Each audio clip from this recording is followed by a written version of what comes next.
ગુજરાત કિસાન સંઘર્ષ સમિતિ દ્વારા આ વીજ લાઈનોના પ્રશ્નો જે છે એ પ્રશ્નોને લઈ અને સૌ પહેલાં કચ્છમાં કલેક્ટરને 2 વખત અમે રજૂઆત કરવા ગયા, આવેદન દીધું, ત્યાર પછી મોરબી કલેક્ટરને, ત્યાર પછી જામનગર કલેક્ટરને. અમારી મુખ્ય માંગ એ છે કે 2015ના જમીન સંપાદનના કાયદા મુજબ માર્કેટ ભાવનું 4 ગણું જે વળતર આપવાની વાત છે એનો અમલ રાજ્ય સરકાર કરતી નથી. અને અમને ક્યાંક ને ક્યાંક શંકા છે કે રાજ્ય સરકારમાં બેઠેલા સચિવો અથવા તો મંત્રીઓએ હજારો કરોડો રૂપિયાનું આ વીજ લાઈન કંપનીઓ પાસેથી ક્યાંક ને ક્યાંક પાછલા બારણેથી રૂપિયા લઈ લીધા છે અથવા તો પાર્ટી ફંડ લીધું છે. જેવી રીતે જમીન સંપાદનના કાયદા મુજબ રાજસ્થાન સરકાર એસઓપી કરી શકે છે તો ગુજરાત સરકાર એસઓપી શા માટે નથી કરતી? શું વીજ લાઈન કંપનીઓ પાસેથી એમણે મેં કહ્યું એવી રીતે પાછલા બારણેથી રૂપિયા લીધા છે, રિશ્વત લીધી છે કે પાર્ટી ફંડ લીધું છે? અને એના કારણે આ ગુજરાતના ખેડૂતોની છાતી ઉપર વીજપોલ ઊભા થાય છે. અને એની સામે આજે ગુજરાત કિસાન સંઘર્ષ સમિતિના માધ્યમથી આજે અહીંયાથી ટ્રેક્ટરો લઈ અને મોરબી કલેક્ટર સુધી અમે જવાના છીએ. તમે કહ્યું રાજસ્થાન સરકાર આપે છે, રાજસ્થાન ને ગુજરાત સરકારની શું વિસંગતતા છે?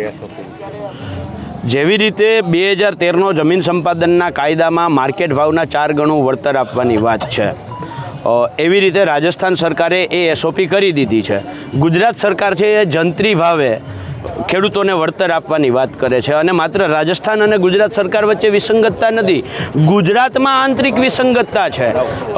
નવસારીના કલેક્ટર હુકમ કરે છે કે માર્કેટ ભાવના 4 ગણા વળતર આપવા, એટલે 2013ના જમીન સંપાદન કાયદા મુજબ. અને એ જ જગ્યાએ જામનગર, દ્વારકા, રાજકોટ, મોરબી, આ બાજુ કચ્છ, સુરેન્દ્રનગર, બનાસકાંઠા, પાટણ, વાવથરા જિલ્લાના કલેક્ટરો હુકમ કરે છે માર્કેટ ભાવના જંત્રી ભાવના 4 ગણા આપવાની.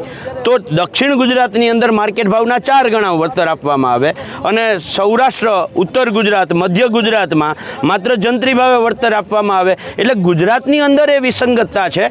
એટલા માટે અમે રાજ્ય સરકારને કહીએ છીએ કે બહુ સ્પષ્ટ અમારી માંગ છે કે માર્કેટ ભાવનું 4 ગણું વળતર આપવામાં આવે. નંબર 2, જે રીતે અત્યારે અહીંયા 765 કેવીની અદાણીની લાઈન નીકળે છે અને 765 કેવીની રિલાયન્સની લાઈન નીકળે છે, તો આ બંને લાઈનોમાં જે CERCના નોર્મ્સ છે, જે પંજાબ હાઈકોર્ટે હુકમ કર્યો છે કે એણે જાહેરનામું જે આપે એ જાહેરનામાની અંદર ખેડૂતના સર્વે નંબરનો સમાવેશ થવો જોઈએ.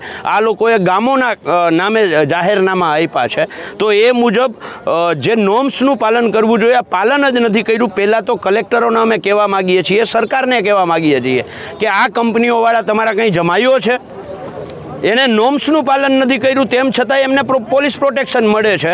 અને અમે અમારા ખેતરમાં બંધારણે અમને મિલકત ધારણ કરવાનો અધિકાર આપ્યો છે, એ મુજબ અમારી મિલકતનું રક્ષણ કરવું એ પોલીસ અને સરકારની જવાબદારી છે.